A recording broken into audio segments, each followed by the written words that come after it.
Hello friends, this is Aayushi and welcome to my channel. तो friends, finally आज हम लोग ईवीएस डिस्कस करने वाले हैं। ठीक है, आज से ईवीएस क्लास स्टार्ट हो जाएगी और क्लास जो है ईवीएस की फर्स्ट क्लास है। ये आप लोग ध्यान रखिएगा कि आज ये ईवीएस की फर्स्ट क्लास है और हम लोग सिर्फ और सिर्फ नो मतलब आपका जो एनसीईआरटी है उसी से मैंने पूरी नोट्स बनवा ली है और इसमें आपका टू द पॉइंट देखने को मिलेगा। कोई इधर उधर की बातें नहीं होंगी, सिर्फ जो मेन मेन है। ठीक है, इसमें से काफी आपको लाइनें डिट्टो सेम आपके एग्जाम में देखने को मिल जाएंगी। तो ये नोट्स जो मैंने बनवाए हैं, इनको अगर आपने अच्छे से देख लिया, जो क्लासें हम ईवीएस की अपलोड करते रहेंगे, अगर आपने उनको अच्छे से देख लिया तो आपका ईवीएस भी अच्छे से क्लियर हो जाएगा। मैं 30 ऑफ 30 नहीं कह सकती क्योंकि ईवीएस में एक दो क्वेश्चन इधर उधर के आ जाते हैं, बाकी आपका पूरा एनसीईआरटी है। ठीक है, तो आप बिल्कुल बेफिक्र रहिएगा और इसमें टू द पॉइंट बात की जाएगी, इसमें एक लाइन में। और जैसे क्वेश्चन आपका एग्जाम में पूछता है, जैसे घुमा के कुछ भी ऐसा नहीं मैं डिस्कस करूंगी आप लोगों के साथ में। टू द पॉइंट, सीधे एक शब्द में, जो आपको सीधे समझ में आएगा और आपके एग्जाम में सीधे देखने को भी मिल जाएगा। तो स्टार्ट करते हैं फ्रेंड्स, आज ईवीएस की पहली क्लास है। अगर वीडियो अच्छी लगे तो इसे लाइक करिएगा और अगर आप मेरे साथ जुड़ना चाहते हैं तो आप मेरे चैनल को सब्सक्राइब कर लीजिए, क्योंकि आपको टाइम पे वीडियो मिलती रहे। यहाँ पे डेली शाम 4 बजे आपको वीडियो मिलेंगी। ठीक है, तो आप मेरे साथ जुड़ना चाहते हैं तो जुड़ सकते हैं, क्योंकि जो ये नोट्स मैं आज आप लोगों से डिस्कस करूंगी, इन्हीं से पढ़ के मैंने अपना फर्स्ट टाइम में सीटेट क्लियर किया था। ठीक है, तो वो यही नोट्स मैं आप लोगों के साथ डिस्कस करूंगी।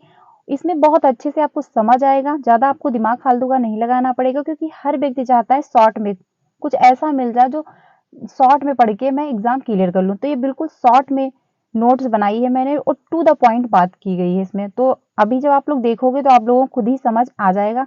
तो इसे लास्ट जरूर वॉच करिएगा, आपको बहुत अच्छे से समझ आएगा। हम लोग सीडीपी डिस्कस कर रहे थे, लेकिन आज से हम लोग ईवीएस भी डिस्कस करेंगे और साथ में सीडीपी भी डिस्कस करेंगे। ठीक है, तो स्टार्ट करते हैं। ईवीएस की ये पहली क्लास रही। तो आपके में है एक टॉपिक स्कूल, स्कूल जाना कहाँ पे, कैसे जाते हैं, किस साधन से जाते हैं, तो वो हम लोग सीधे टू द पॉइंट बात करने वाले हैं। तो पहला पॉइंट है, बांस और रस्सी के पुल का उपयोग कहाँ किया जाता है। अगर आप एनसीईआरटी बुक उठाओगे तो उसमें बहुत कुछ लिखा हुआ है, फिर आपको समझ आएगा कि असम में है। लेकिन यहाँ पे आपको सीधे समझ आ जाएगा कि बांस और रस्सी के जो पुल बनाए जाते हैं वो असम में बनाए जाते हैं। तो इसमें एक लाइन में आपको आंसर मिल जाएगा, आपको समझ आएगा और फिर आपके एग्जाम में भी ऐसे ही पूछे जाते हैं। तो आपको जब पता होगा कि बांस और रस्सी के पुल कहाँ बनाए जाते हैं, असम में बनाए जाते हैं, आपको वहां पे ऐसे ही देखने को मिल जाएगा, क्योंकि टू द पॉइंट इसमें मैंने बात की है सिर्फ शॉर्ट में। ठीक, आपको बेहतर समझ में आने वाला है।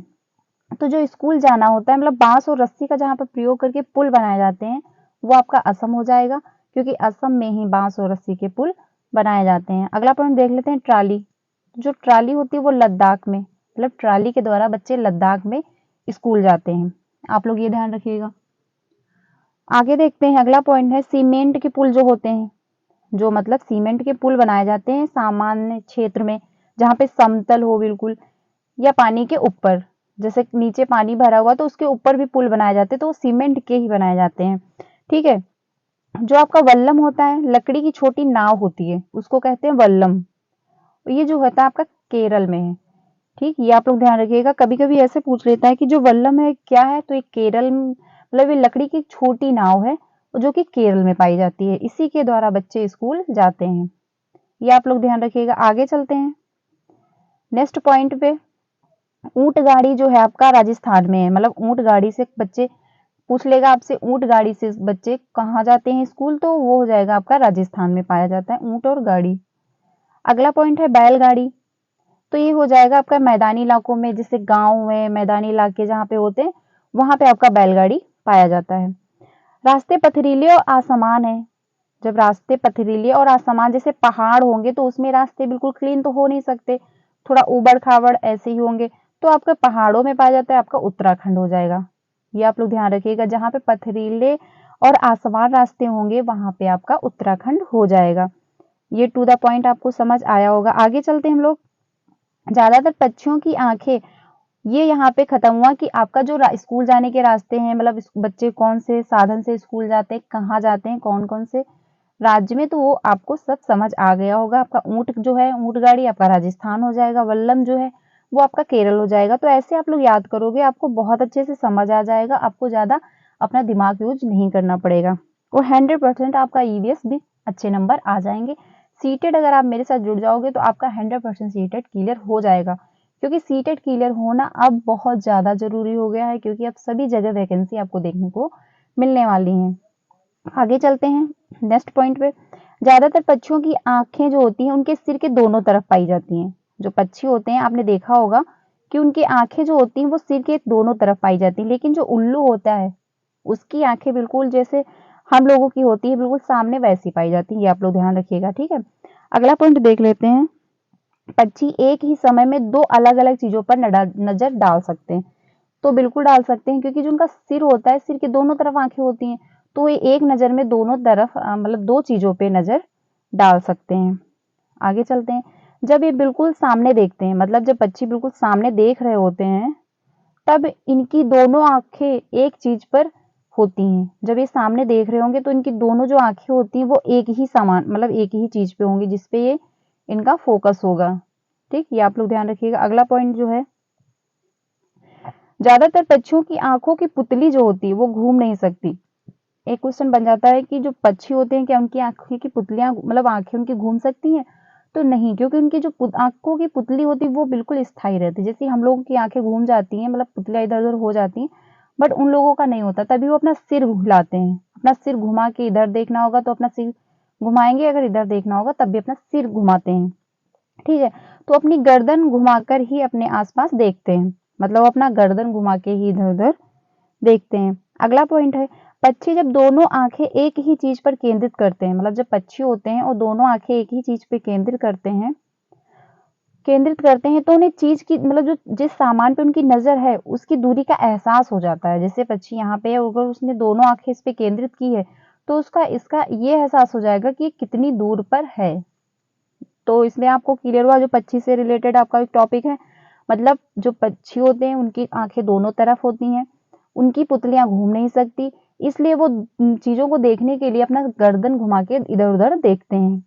और जब पक्षी किसी चीज पे मतलब दोनों आंखें केंद्रित करते हैं तो उनको दूरी का एहसास भी हो जाता है। टू द पॉइंट, आपको काफी ये वीडियो हेल्प करने वाली है ईवीएस में। आप लोग अच्छे से इसको देख लीजिएगा, क्योंकि जो आपका ईवीएस है इसमें टू द पॉइंट मैंने ये किया हुआ, आपको एक ऐसा मतलब कहीं भी नहीं मिलेगा। आपको बहुत अच्छे से समझ आ जाएगा अगर आपने समझ लिया तो। ठीक है, अगर एक बार में नहीं समझ आया तो आप लोग फिर से देख लीजिएगा, आपको टू द पॉइंट इसमें देखने को मिल जाएगा। अगर आप खुद से नोट बनाओगे तो ऐसा मिल सकता है कंटेंट, बाकी बुक में ऐसा कहीं भी लिखा आपको नहीं मिल पाएगा। आगे चलते हैं हम लोग। और जब अलग अलग चीजों पर केंद्रित करते हैं तो उनका देखने का दायरा बढ़ जाता है। जैसे कि वो जब अलग अलग चीजों पे देख रहे होंगे तो उनका देखने का जो दायरा है वो बढ़ जाएगा। चील, ये आप ध्यान रखिएगा, क्योंकि यहाँ से क्वेश्चन बनता है कि जो चील है, बाज और गिद्ध जैसे पक्षी जो होते हैं हमसे 4 गुना ज्यादा देख लेते हैं। ये यहाँ से क्वेश्चन बनता है, मेरी इंपॉर्टेंट है, आप लोग ध्यान रखिएगा कि जो चील होते हैं आपके, जो बाज हैं और गिद्ध हैं, ये हमसे 4 गुना ज्यादा देखते हैं। आपसे पूछ लेगा कि मतलब ऐसे कौन से पक्षी हैं जो मनुष्य से ज्यादा मतलब 4 गुना अधिक देख लेते हैं, तो आपके वो चील, बाज और गिद्ध हो जाएंगे। ठीक, ये आप लोग ध्यान रखिएगा। अगला पॉइंट हम लोग देख लेते हैं। जो चीज हमें 2 मीटर की दूरी से दिखाई पड़ती है, मतलब हम लोग को 2 मीटर की दूरी से दिखाई पड़ रही है, वही चीज पक्षी 8 मीटर की दूरी से देख लेते हैं। तो इसलिए 8 मीटर की दूरी से देख लेते हैं क्योंकि उनको हमसे 4 गुना अधिक दिखाई पड़ रहा है। ठीक है, 2 गुना तो हो ही गया, पर 4 गुना उनको और दिखाई पड़ रहा है, तो उसी में ऐड हो जाता है। इसलिए कहा गया है कि उनको 8 गुना हमसे ज्यादा अच्छे से दिखाई पड़ता है जो दूरी है। आगे चलते हैं, अगला पॉइंट देख लेते हैं। एक पक्षी की आंखें उसके सिर पर होती हैं। पक्षी जो होते हैं उनकी आंखें उनके सिर पर होती हैं। ये भी क्वेश्चन बन जाता है, तो आप लोग ध्यान रखिएगा कि जो पक्षी होती हैं उनकी आंखें उनके सिर पर होती हैं, और उनके सिर के दोनों तरफ छोटे छोटे छेद होते हैं।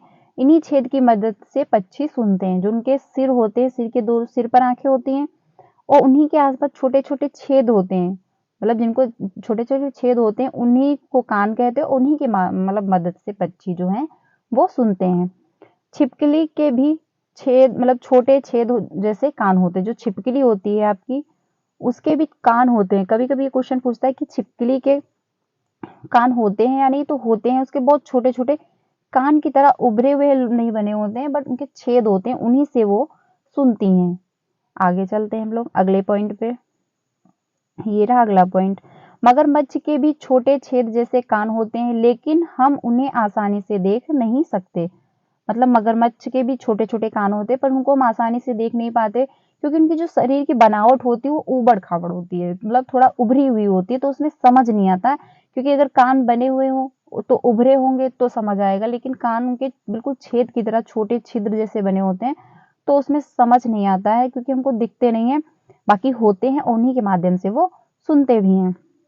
फ्रेंड्स, ये वीडियो काफ़ी इंपॉर्टेंट होगी, क्योंकि इसमें मैंने पूरी नोट्स बनाई है ईवीएस की। टू द पॉइंट बात की जाएगी बिल्कुल शॉर्ट में, तो आपको काफ़ी हेल्प करेगी। आपको एग्जाम में यहाँ से काफ़ी क्वेश्चन देखने को मिल जाएंगे। पूरी एनसीईआरटी मैंने ली है ईवीएस की, आपको बहुत अच्छे से समझ आ जाएगा। मैंने मतलब सीडीपी भी बहुत अच्छे से कवर कर रहे हैं हम लोग।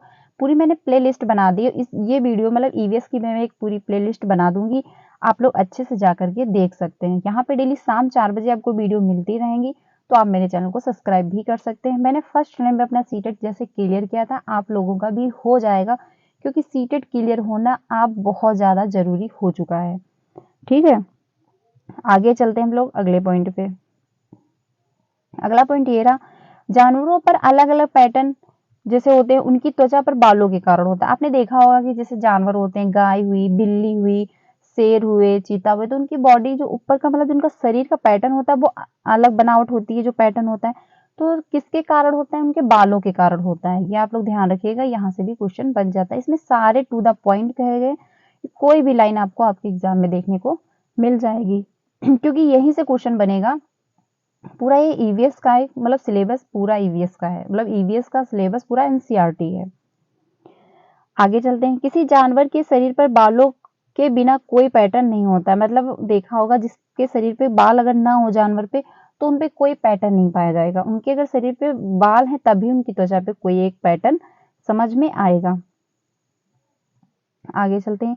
कान वाले जानवर शरीर पर बाल जन्म देते हैं। मतलब जो जिनके कान होते हैं और जिनके शरीर पर बाल होते हैं, वो जन्म देते हैं, मतलब वो बच्चे का जन्म देते हैं। ठीक, ये आप लोग ध्यान रखिए कि मतलब जिनके कान होते हैं, जैसे गाय हुई, भैंस हुई, तो इनके कान भी होते हैं और इनके शरीर पे बनावट भी होती है, इनके शरीर पे बाल भी पाए जाते हैं, तो ये जन्म देते हैं बच्चों को। लेकिन शरीर के बाहर बिना कान, जैसे मतलब जिनके कान नहीं है, बाहर कान होते हैं, लेकिन मतलब बनावट जो होती है वो छेद की तरह होती है, शरीर में ही होती है, वो मतलब उभर के सामने नहीं आते जो कान होते हैं। तो वो जो होते हैं जानवर, वो अंडे देते हैं। आप लोग ऐसे ध्यान रखिएगा कि जिनके कान होते हैं, मतलब बाहरी तौर पे समझ में आपको आते होंगे, और शरीर पे बाल होते हैं, वो अंडे मतलब बच्चे देते हैं, जन्म देते हैं। ठीक है, लेकिन जिनके शरीर में कान नहीं होते, बिल्कुल छेद होता है, तो वो जानवर अंडे देते हैं। ये आप लोग ध्यान रखिएगा। आगे चलते हैं। सबसे बड़ी मादा, अब हाथी पे चलते हैं हम लोग, क्योंकि हाथी से भी क्वेश्चन आपके एग्जाम में देखने को मिल जाते हैं। कोई भी आप सेट उठा के देख लीजिए, आप कोई भी सेट उठा के देख लीजिए, यहाँ से सारे क्वेश्चन आपको देखने को मिल जाएंगे। सबसे बड़ी जो मादा होती है हाथी, झुंड की मुखिया होती है। मतलब आपका जो हाथी होता है, हाथी का झुंड होता है, उसमें सबसे बड़ी जो मादा होती है वही मुखिया बनती है झुंड की। आगे चलते हैं। झुंड में कोई नर हाथी नहीं होते हैं। ये आप लोग ध्यान रखिएगा कि जो हाथी का मतलब झुंड होता है, उसमें नर हाथी नहीं पाए जाते हैं, मादा हाथी होते हैं। वे 14 या 15 साल की उम्र में झुंड को छोड़ के चले जाते हैं। जो मतलब नर हाथी होते हैं, वो 14 से 15 साल तक ही झुंड में रहते हैं, उसके बाद वो छोड़ के उसको चले जाते हैं अपना बाहर। ठीक, झुंड में नर हाथी नहीं होते हैं। 14 से 15 साल की उम्र के बाद वो छोड़ के उसको चले जाते हैं, जो आपके नर हाथी होते हैं। आगे चलते हैं, अगला पॉइंट देख लेते हैं हम लोग। अगला पॉइंट है, एक वयस्क हाथी एक दिन में 100 किलो मतलब 100 किलो तक पत्ते और टहनियां खा सकता है। जो एक हाथी होता है वयस्क हाथी, तो 100 किलो वो पत्ते खा सकता है, मतलब वो खाता भी है। टहनियां हुई या पत्ते हुए, तो 100 किलो खा जाता है। ये आप लोग ध्यान रखिएगा। हाथी दिन में केवल 2 से 4 घंटे ही सोते हैं। ये यहाँ से सीधे क्वेश्चन बनता है।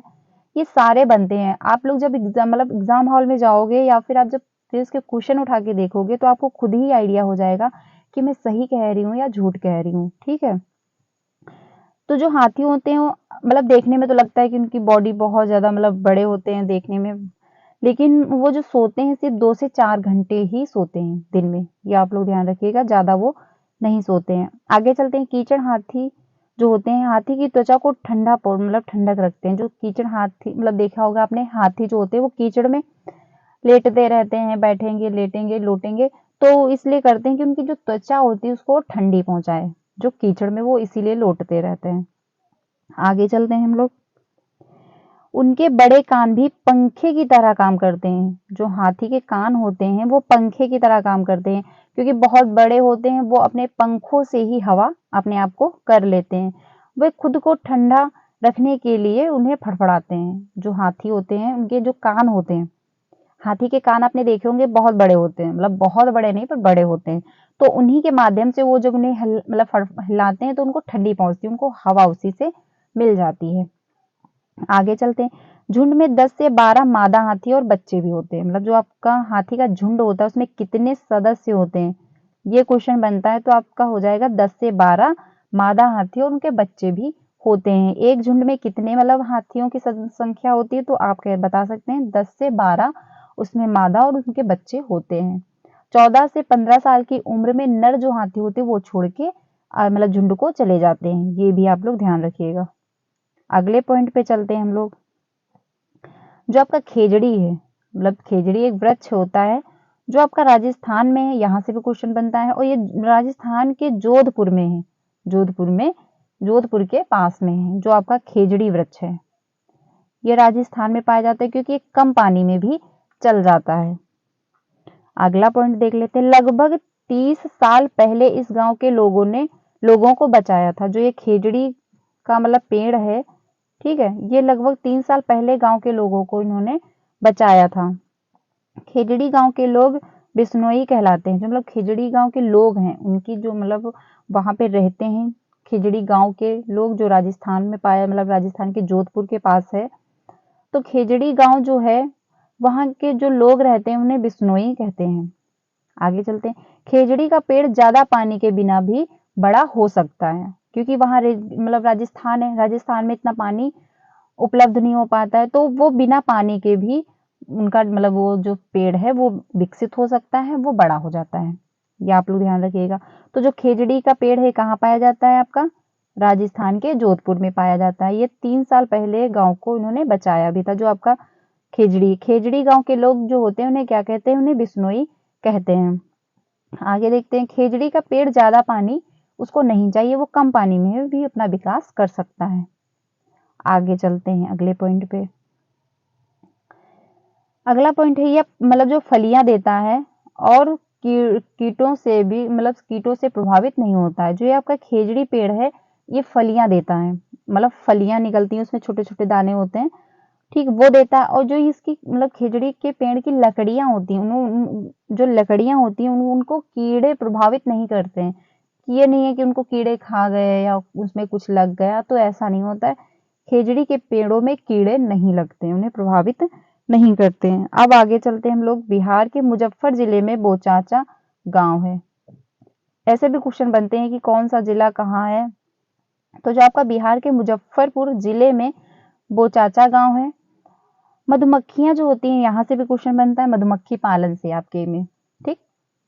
हम लोग ये मतलब पूरी नोट्स पहले अच्छे से डिस्कस कर लेंगे टू द पॉइंट। जब आपको समझ आ जाएगा तो हम लोग ईवीएस की फिर से अच्छे से एक पीडीएफ बनवा के फिर हम लोग शेयर करेंगे।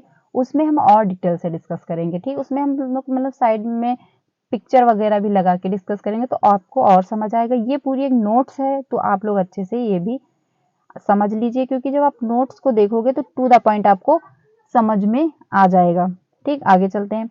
मधुमक्खियां जो होती हैं अक्टूबर से दिसंबर तक अपने अंडे देती हैं। इनका जो अंडे देने का टाइम होता है ये अक्टूबर से दिसंबर तक होता है। ये आप लोग ध्यान रखिएगा, अक्टूबर से दिसंबर तक। आगे चलते हैं हम लोग। प्रत्येक मधुमक्खी के छत्ते में एक रानी मधुमक्खी होती है। जो मतलब मधुमक्खी का छत्ता होता है उसमें एक रानी मधुमक्खी होती है जो कि अंडे देती है। ये आप लोग ध्यान रखिएगा कि मधुमक्खी का जो छत्ता होता है इसमें एक रानी मधुमक्खी होती है और वही अंडे देती है। जो उनका समय होता है अक्टूबर से दिसंबर तक होता है। छत्ते में केवल कुछ नर होते हैं, मतलब कुछ नर होते हैं जो आपका मधुमक्खी का छत्ता होता है। ठीक, छत्ते में अधिकांश मधुमक्खियां श्रमिक होती हैं, क्योंकि जब छत्ते में एक ही रानी होगी, मतलब मधुमक्खी रानी होगी, तो बाकी तो श्रमिक ही होंगी। उसमें कुछ नर मधुमक्खियां भी पाई जाती हैं। ठीक है, अब आगे चलते हैं हम लोग। ये रहा अगला पॉइंट। श्रमिक के रूप में नर मधुमक्खियों की कोई विशेष भूमिका नहीं होती है। मतलब श्रमिक के रूप में जो होता है नर मधुमक्खियों की कोई विशेष भूमिका नहीं होती है। आगे चलते हैं। ट्रेन कच्छ गुजरात में गांधी धाम से शुरू होती है। जो आपकी ट्रेन है आपका ये मधुमक्खी से, यही की मतलब इतने पॉइंट क्लियर हो गए, मेन पॉइंट।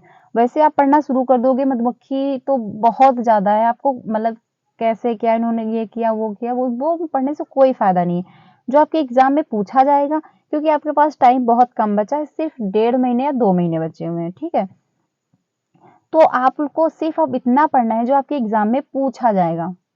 जब आपका कॉन्सेप्ट क्लियर होगा तो आप प्रेजेंट ऑफ माइंड लगा करके क्वेश्चन को डील भी कर पाओगे। तो आपको इस टाइम बस टू द पॉइंट नोट्स ही अच्छे से पढ़ने हैं। अब आगे चलते हैं हम लोग। जो ट्रेन थी आपकी कच्छ गुजरात मतलब से गुजरात में गांधी धाम से शुरू होती है। ठीक, आगे चलते हैं हम लोग। गुजरात का जो खाना है ढोकला, चटनी, नींबू चावल, मिठाई के साथ का, ये पूछते हैं खाने के बारे में, क्योंकि आपके में एक दिया गया है चैप्टर। क्योंकि जो ईवीएस है वो पूरी आपकी थीम पे आधारित है। आपका भोजन हुआ, शेल्टर हुआ, मतलब आपके जो साधन हुए, तो ये सब आपका थीम पर आधारित, और थीम के अराउंड ही आपका आता है। भोजन जो चैप्टर है वहां से पूछे जाते हैं क्वेश्चन, कि जैसे गुजरात हो जाएगा आपका, असम हो जाएगा, हरियाणा हो जाएगा, पंजाब हो जाएगा, तो ये पूछ लिए जाते हैं कि वहां पे खाना कौन सा प्रसिद्ध है। तो आपका जो गुजरात है वहां पे ढोकला, चटनी, नींबू चावल और मिठाई के साथ ये फेमस है। जो आपका मड मड मड मडगांव जो है गोवा में है। जो आपका मडगांव है वो गोवा में है। गोवा से केरल तक के मार्ग में कुल 2000 पुल और 92 सुरंगें हैं। ये आप लोग ध्यान रखिएगा कि जो गोवा से मतलब जो गोवा से केरल का मार्ग है, ठीक है, उसमें 2000 पुल पाए जाते हैं और 92 सुरंगें भी होती हैं। ये आप लोग ध्यान रखिएगा। आगे चलते हैं हम लोग। जो आपका कोझिकोड है दक्षिण भारत में केरल राज्य में मालाबार तट पर एक शहर है। इसे कालीकट के नाम से भी जाना जाता है।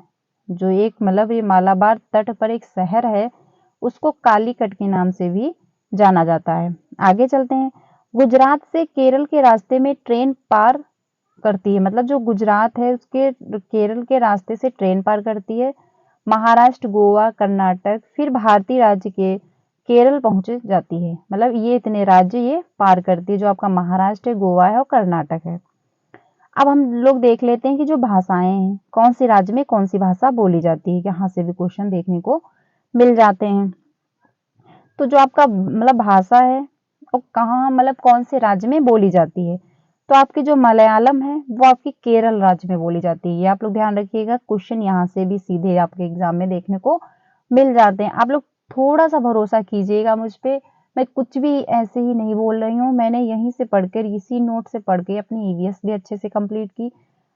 ठीक है, जो मैंने जैसे अपने खुद की पढ़ाई करके मैंने सीटेट फर्स्ट अटेम्प्ट में क्लियर कर लिया है, तो आपका भी हो सकता है। क्योंकि सीटेट क्लियर होना कोई बड़ी बात नहीं है, बस पता होना चाहिए। क्योंकि देखो पढ़ाई के लिए तो समुद्र है, तुम पढ़ते रहोगे, जिंदगी भर पढ़ते रहोगे और कुछ भी क्लियर नहीं हो पाएगा। हमको ये देखना है कि हमको क्या क्लियर करना है। हमको सीटेट क्लियर करना है, सीटेट का सिलेबस क्या है ये देखना है, सिलेबस के अंतर्गत क्या पूछा जाता है हमको वो देखना है, कौन सी बुक परचेज करता है जो आपका सीटेट है हमको ये देखना है। बस हमको वही पढ़ना है। तो जब हमको जैसे हमको जाना, ठीक है, हमको जाना यहाँ पे है और हमको पता है कि इसका रास्ता ये सीधा यही है, तो हमको घूम घूम के यो यो जाने, इधर उधर जाने की क्या जरूरत है। अगर हम घूम के जाएंगे तो हम इसी में घूमते रह जाएंगे, है ना, घूमते रह जाएंगे।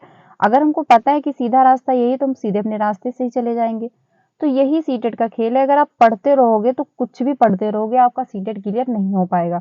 आपको ये देखना है कि आपके एग्जाम में पूछा क्या जाता है, क्या सिलेबस है और कहाँ से पूछा जाता है। तो आपका जो सीटेट है सिर्फ एनसीईआरटी से पूछता है। एनसीईआरटी पढ़ने से आपके दो फायदे हैं। पहली बार जब आप एनसीईआरटी पढ़ोगे, जब आप पहली बार मतलब एनसीईआरटी पढ़ोगे, तो आपका ये फायदा है कि आपके एग्जाम में पूछा जाता है। क्योंकि सीटेट एग्जाम मतलब जो है आपका एनसीईआरटी पे आधारित है। और दूसरी बात ये है कि अगर आपको जब आपका रिजल्ट आ जाए, कोई क्वेश्चन आपको लग रहा है कि नहीं इसका ऑप्शन ये होना चाहिए था और ये नंबर मेरा सही हो सकता है, तो आप उसके लिए चैलेंज भी कर सकते हो। चैलेंज करने के लिए आपके पास कोई ठोस सबूत तो होना चाहिए, वो आपका एनसीईआरटी होता है, क्योंकि ये एनसीईआरटी को ही फॉलो करते हैं। ठीक, तो आपको एनसीईआरटी पढ़ना बहुत ज़्यादा ज़रूरी है। एनसीईआरटी जब तक आप लोग फॉलो नहीं करोगे, सीटेट क्लियर नहीं हो पाएगा। वो पैथोलॉजी, क्योंकि पैथोलॉजी आपके एग्जाम में 75 मतलब 70% आती है। पैथोलॉजी भी स्ट्रांग होनी चाहिए, वो आपकी सीडीपी से हो जाएगी। ठीक है, अब आगे चलते हैं हम लोग। जो आपका है भाषा, मतलब जहाँ बोली बोली जाती है, जो आपकी मलयालम है वो केरल राज्य में बोली जाती है। ठीक है, जो आपकी कोंकणी है वो कर्नाटक हुआ, आपका महाराष्ट्र है, गोवा है और केरल के कुछ हिस्सों में बोली जाती है। मतलब जो केरल है आपका सभी जगह नहीं बोली जाती है, केरल के कुछ हिस्सों में आपकी जो कोंकणी मतलब भाषा है वो बोली जाती है। आगे चलते हैं, जो आपकी मराठी है। ठीक, जो मराठी है ये महाराष्ट्र, गोवा, दमन और दीव, जो दमन द्वीप है और दादरा और नगर हवेली, जो आपकी मराठी है ये यहाँ पे बोली जाती है। आपका महाराष्ट्र, गोवा, दमन और दीव और फिर दादरा और नगर हवेली। आगे चलते हैं, आपकी गुजराती गुजरात में बोली जाती है, ये आप लोग ध्यान रखिएगा। जो आपकी कन्नड़ है ये आपका कर्नाटक हुआ, आंध्र प्रदेश, तमिलनाडु, एमएस, महाराष्ट्र। तो ये आपकी कन्नड़ हुई, यहाँ पे बोली जाती है, ये आप लोग ध्यान रखिएगा कि कर्नाटक, महाराष्ट्र, मतलब कर्नाटक, महाराष्ट्र, आंध्र प्रदेश और तमिलनाडु। तो मलयालम आपकी केरल हो गई, कोंकणी आपकी कर्नाटक, महाराष्ट्र, गोवा और केरल के कुछ हिस्सों में हो गई। आपकी जो मराठी है महाराष्ट्र, गोवा, दमन द्वीप और दादर दादर और नगर हवेली। गुजराती आपकी गुजरात में बोली गई। आप लोग ऐसे ध्यान रखिएगा क्योंकि यहाँ से भी क्वेश्चन बन जाता है कौन सी भाषा कहाँ बोली जाती है। अब आपका एक जो टिकट है, ठीक, टिकट पे क्वेश्चन आता है, यहाँ पे हम लोग देख लेते हैं। आपका कन्नड़म मल्लेश्वरी से भी पूछ लिया जाता है। तो जो आपका टिकट है, फेरी केरल के उपयोग की जाने वाली एक प्रकार की नाव है, जो मतलब फेरी होती है। ये पॉइंट वहां पे छूट गया था, जो आपका मैंने स्टार्टिंग में बताया था स्कूल जाने के तरीके साधन की, मतलब कौन से राज्य में किस से बच्चे जाते हैं और कौन से साधन चलते हैं। तो आपका जो फेरी है ये केरल राज्य में जाने के लिए एक नाव होती है, नाव की तरह होती है, उसी को फेरी कहते हैं, ये आप लोग ध्यान रखिएगा। अब हम लोग टिकट के विवरण को देख लेते हैं क्योंकि यहाँ से भी क्वेश्चन देखने को मिल जाता है। तो आपका जो टिकट का विवरण है, विवरण आप ट्रेन टिकट पर पा सकते हैं। जैसे आपका ट्रेन का नंबर हुआ, टिकट पे लिखा हुआ होता है ट्रेन का नंबर कौन सा है। यात्री की शुरुआत की तिथि भी लिखी हुई होती है कि आपको इस डेट को जाना है या इस डेट से आपकी यात्रा शुरू होगी। बर्थ और कोच संख्या भी लिखी होती है क्योंकि सीट नंबर भी लिखा होता है उसी पे। ठीक है, और होता है किराया, मतलब टिकट की जो लागत है कि कितने मूल्य का टिकट है, आपको कहाँ जाना है, कितने रुपए पड़ रहे हैं, वो भी उसमें दिया होता है। दूरी भी दी गई होती है कि आपको कहाँ से कहाँ जाना है, उसकी कितनी किलोमीटर दूरी है। तो ये सारा आपकी टिकट में गिवन रहता है, ये आप लोग ध्यान रखिएगा। अब हम लोग देख लेते हैं कन्नड़म मल्लेश्वरी, जो काफी इंपॉर्टेंट है। इंपॉर्टेंट सब कुछ है क्योंकि मैंने कुछ भी मतलब नहीं लिया है, जितना आपके ईवीएस में इंपॉर्टेंट है वो सारे मतलब टॉपिक मैंने इसमें इंक्लूड किए हैं और सारे टॉपिक टू द पॉइंट लिए हैं, पूरी एक नोट्स बनाई है। ठीक है, अब हम लोग कन्नड़म मल्लेश्वरी को देख लेते हैं। ये रहा, जो कन्नड़म मल्लेश्वरी थी ये वेट लिफ्टर है, मतलब भार उत्तोलक है। ये भार उत्तोलक है, ये वेट लिफ्टर है, आप लोग देख सकते हैं इनको। ठीक, आगे चलते हैं। ये आंध्र प्रदेश की रहने वाली है, जो आपकी कन्नड़म मल्लेश्वरी है कहाँ की रहने वाली है, ये आंध्र प्रदेश की रहने वाली हैं। ये आंध्र प्रदेश की रहने वाली हैं, जो आपकी कन्नड़म मल्लेश्वरी और भार उत्तोलक हैं, वेट लिफ्टर हैं, ये आप लोग ध्यान रखिएगा। इनके पापा जो थे वो पुलिस में हवलदार हैं। जो कन्नड़म मल्लेश्वरी हैं इनके पापा जो हैं वो मतलब पुलिस में हवलदार हैं। ठीक है, जब ये 12 वर्ष की थी तभी से वजन उठाने का अभ्यास करने लगी थी। मतलब जो ये आपकी कन्नड़म मल्लेश्वरी हैं ये 12 वर्ष की थी तभी से भार उठाना इन्होंने प्रारंभ कर दिया था, अभ्यास करना इन्होंने शुरू कर दिया था। अब ये एक बार में 130 किलोग्राम वजन उठा लेती हैं। यहाँ से बनता है क्वेश्चन कि ये कितना भार उठा लेती हैं, तो ये 130 किलोग्राम ये वजन उठा लेती हैं। ये कहाँ की रहने वाली है, आंध्र प्रदेश की रहने वाली है। इनके पिता जो थे वो पुलिस का मतलब हवलदार है और ये 12 वर्ष की उम्र में इन्होंने जो भार उठाना इन्होंने प्रारंभ कर दिया था, मतलब अभ्यास करना इन्होंने शुरू कर दिया था 12 वर्ष की उम्र में। ठीक, ये हुआ। जो कर्णम है, मतलब कर्णम ने भारत में 29 मेडल जीते हैं इन्होंने। कितने मेडल जीते हैं? 29 मेडल इन्होंने जीता है अभी तक। ये आप लोग ध्यान रखिएगा कि ये मतलब इन्होंने 29 मेडल जीते हैं। और जिनकी 4 बहनें भी हैं जो रोज भार उठाने का मतलब वेट लिफ्टर उनको भी बनना होगा, तो वो भी प्रैक्टिस करती हैं डेली। इनकी 4 बहनें भी हैं। तो अब समझते हैं अच्छे से। जो कर्णम मल्लेश्वरी ये आंध्र प्रदेश की हैं, रहने वाली है। इनके जो पिता हैं वो पुलिस हवलदार हैं। ये 12 वर्ष की उम्र में ही इन्होंने भार को उठाना अभ्यास करना शुरू कर दिया था। ठीक है, 130 किलोग्राम ये वजन उठा सकती हैं, ये उठा लेती हैं। और इन्होंने 29 मेडल जीते हैं। इनकी 4 बहनें हैं जो अभी भी मतलब वो भी भार उठाने का अभ्यास करती हैं। ठीक, ये आपको समझ आ गया होगा।